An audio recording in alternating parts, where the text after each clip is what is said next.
Miss Rachel for Little says, it's not a crime to say the children of Gaza should have food and medical care. It's a crime to keep it from them. From playtime to propaganda, Miss Rachel defends her anti-Israel pose. Yeah. Love kids. Is that why you decided to speak out about what's happening in Gaza, specifically with children? I think it should be controversial to not say anything. Did you also, like millions of other Americans, just seeing these horrific, tragic videos? The idea that caring for a group of children in an emergency situation means you don't care about other children is false. Are Palestinian children less human than other children? Should we care less about them? I don't quite get where the controversy is coming from. It's sad that people try to make it controversial when you speak out for children that are facing immeasurable suffering. I'm sure you have a lot of good people in your lives who are saying to you, just be quiet. It's not worth it. What do you say to them? Our compassion doesn't have boundaries or borders. We just love kids. Why do you feel this urge to speak? Miss Rachel's a YouTuber for children, okay? Kids love her. And she did the most unimaginable crime of all, which is recognize the humanity of Palestinian children that are being ruthlessly slaughtered by the apartheid state doing a genocide. HasanAbi heads in the chat that have kids already know who Miss Rachel is, I suspect. The debate in question, are Palestinian children worth caring about? This article is truly depraved. This is, I believe, from the New York Times. What an insane framing. Why tot celebrity Miss Rachel waded into the Gaza debate. Facing criticism, Rachel Accurso defends making the plight of children in Gaza a primary focus on her social media feeds. The idea that like you can frame the conversation like this with an inherently antagonistic framing is so insane. And I think this is the type of shit that actually makes people check out. Okay? This is the type of shit that makes people go, what? Miss Rachel doubles down support for children in Gaza? The fuck do you mean?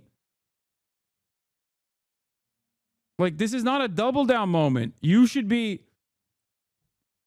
You shouldn't be antagonistic to her. You shouldn't be acting like what she's doing is controversial. The real newsworthy argument here is why this would be seen as controversial to begin with. Accurso's activism has divided Jewish parents distraught by the relative dearth of posts about Israeli children with whom many Jews worldwide feel a powerful connection. Miss Rachel seems to be someone who's really, really good-hearted. But in the context of everything that's going on, she says, I care about all children. But really, she's talking about the children of Gaza. Stacey Hackner, a teacher at London Cheddar, a school of Jewish instruction, said in an interview, that has left a lot of Jewish parents feeling quite isolated. Me. Why not me? Accurso's unique position opens her up to a felt sense of connection or even parasociality to other parents, said Brooke Aaron Duffy, a professor of communications at Cornell University who studies the intersection of labor and new technologies. If you look at the images, Professor Duffy added, referring to Accurso's posts of children in Gaza, it is showcasing the young children who are experiencing these vulnerabilities. It's not unabashedly political, but within such a polarized climate, everyone is up for scrutiny and critique, especially if you have that level of audience engagement. If you talk about the children that are being genocided, in the process of those children being genocided, then it makes me feel bad. It makes me fucking feel bad. It's genuinely so fucked up that Miss Rachel is literally just a person that sees all people equally and is nice to all kids, and she's being smeared this way. Like, look at how wonderful this interaction is with a 3-year-old double amputee from Gaza. I met Rahaf from Gaza. She has the best laugh. She falls a lot, but she's ready to get right back up again and ready to play.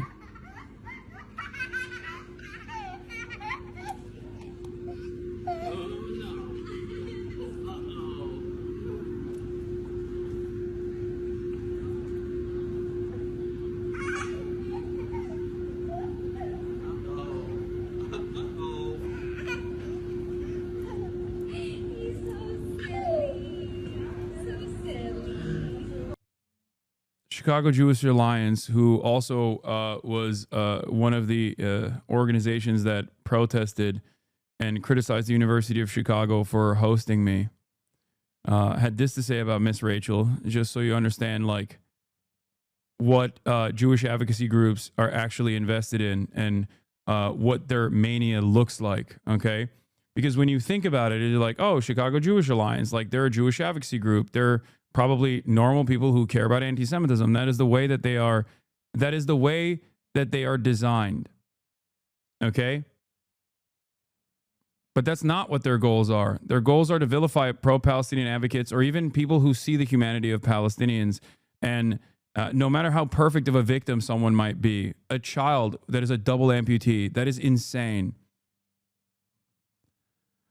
A child in Gaza receives a prosthetic doll. Ms. Rachel shares it with the world. The message, look at what the war has done to children. But here's what she didn't say, that Hamas started this war. They hide behind children so they can post videos like this, that Israeli children were the first to be burned, butchered, and kidnapped. She didn't mention Kafir Bibas, 10 months old, red hair, or his brother Ariel, age 4, or the 5-year-old girl shot point blank while hiding under her bed, or the Israeli kids, Jewish, Arab, and Christian, who live with air raid drills instead of recess. She ends the video saying she'll keep caring for all children. All children? Then where were your tears for the babies dragged across the border, for the toddlers mutilated in front of their parents, for the kids growing up in bomb shelters because Hamas wants it that way? Because here's the truth. In Israel, children aren't just Jewish. They're Muslim, Christian, Druze, Ethiopian, Filipino. Their families pray in Hebrew and Arabic and Amharic.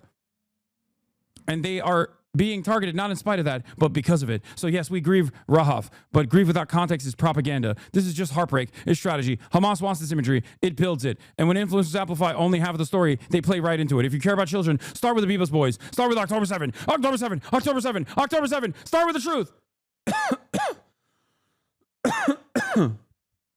Somewhere along the way, Zionist groups decided this is the way to talk about it, like reframing everything within the context of like Jewish grief, and recentering the conversation around how American Jews feel and what Israelis feel in general. And that's not the case. Like, many American Jews also fucking look at what's going on in Gaza and go, I'm going to either shut the fuck up about this or I'm going to speak out about this. The average person is going to look at the imagery from Miss Rachel and see what that organization is saying and go, you are fucking insane. You are a psychopathic person. You are a sociopath. Who the fuck thinks like this? You're an evil monster. That's it. That's it. And it's crazy. Like, why do you present yourself as a fucking evil monster? I do not understand.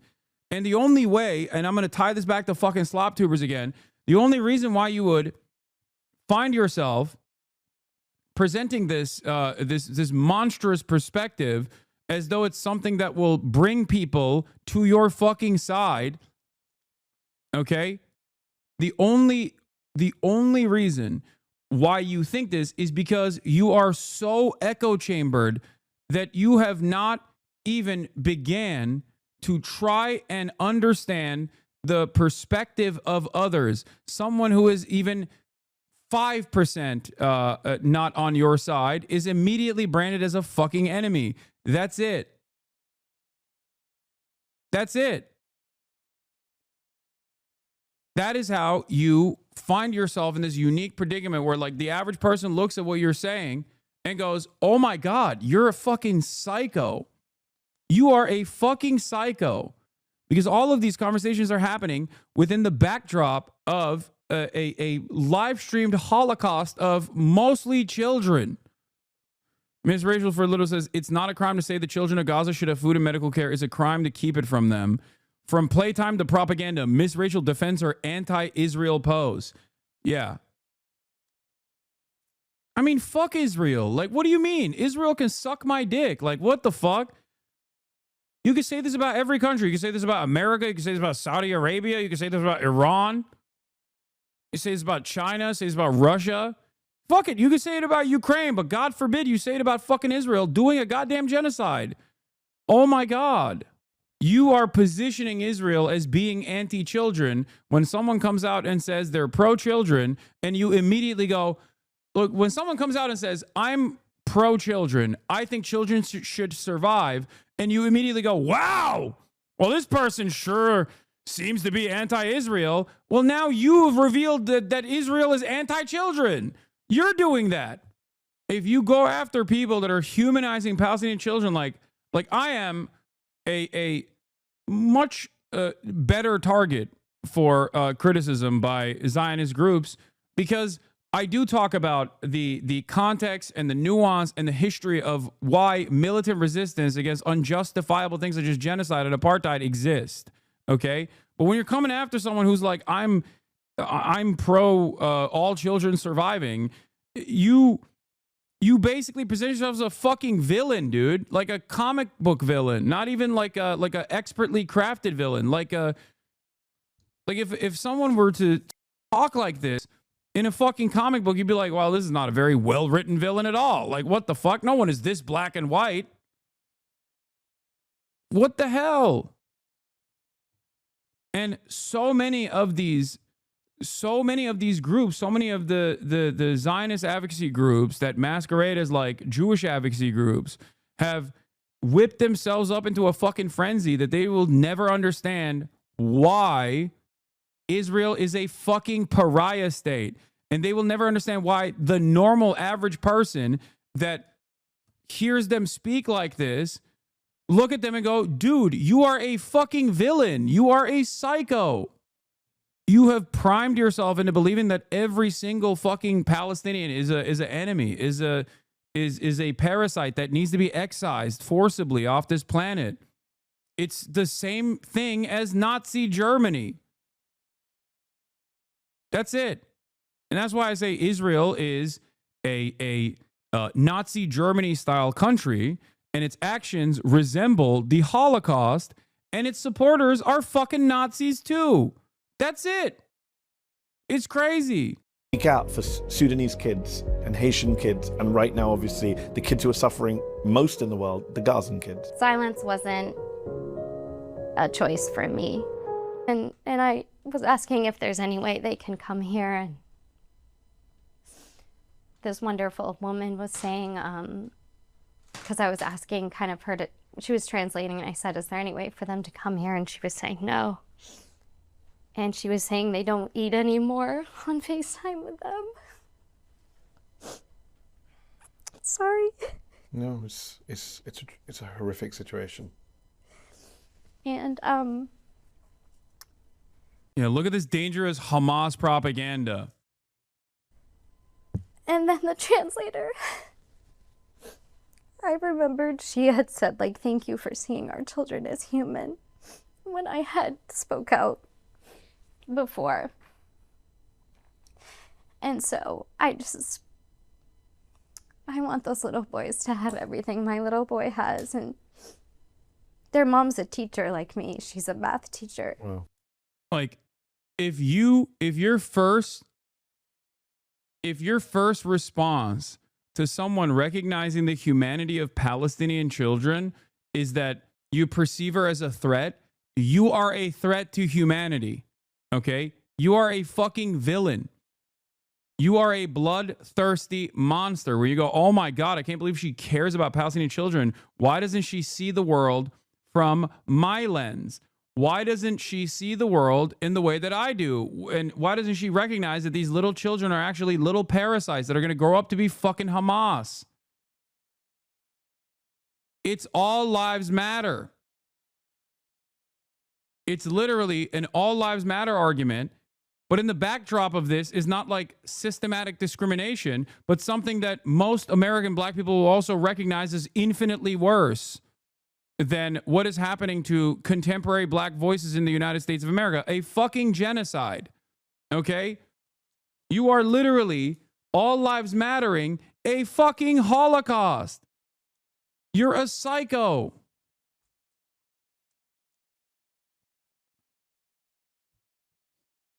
Holy shit. Do you now understand why I have no fucking time for idiots that will be like, well, what about my fucking feelings, dude?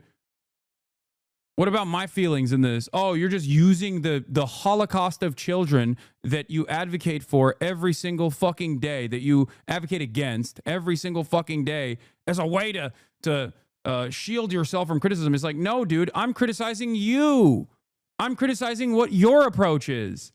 Okay? You're a fucking psycho. You're a cowardly fucking psychopath. Okay?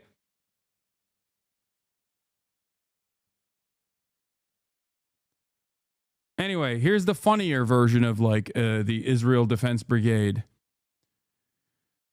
This is so much like those early aughts Weibo posts where guys would just say they're so immersed in Japanese culture that they accidentally called their gym teacher a baka. Here's something deeply educational that happened as I was leaving Israel. I'm checking my luggage in Athens after leaving Tel Aviv. I get to the agent. He says, hello. I absentmindedly say, shalom, like I've been saying for 3 weeks. And he narrows his eyes at me, looking at me with something between disgust and suspicion. And I'm like, oh, this is why my American Jewish friends hide their Jewishness. Dude, this is one of the funniest things that has happened with like the Israel dick riders is that they fantasize about like being more Jewish than fucking Jewish anti-Zionists. Okay, I don't know what the hell this is. Like, is this like what an there's far too many posts like this from Christians in England who are like, oh, these Jewish people came up to me. Or not Jewish people, sorry. These people came up to me and were like, are you Jewish? Are you Jewish? And I'm Christian, but I was terrified. And it turns out they're fucking Orthodox Jews that wanted to talk to them about converting to whatever. I forget. You know what I'm talking about? We covered this before. Like, I've been stopped before because people thought I was Jewish so they could talk to me about how the fucking Messiah is coming back. Yeah, Hasidic Jews that look for other non-Orthodox Jews to convert them internally to Chabad. That's it. That person thought that this was about to be an anti-Semitic attack against them. Satmar Hasids.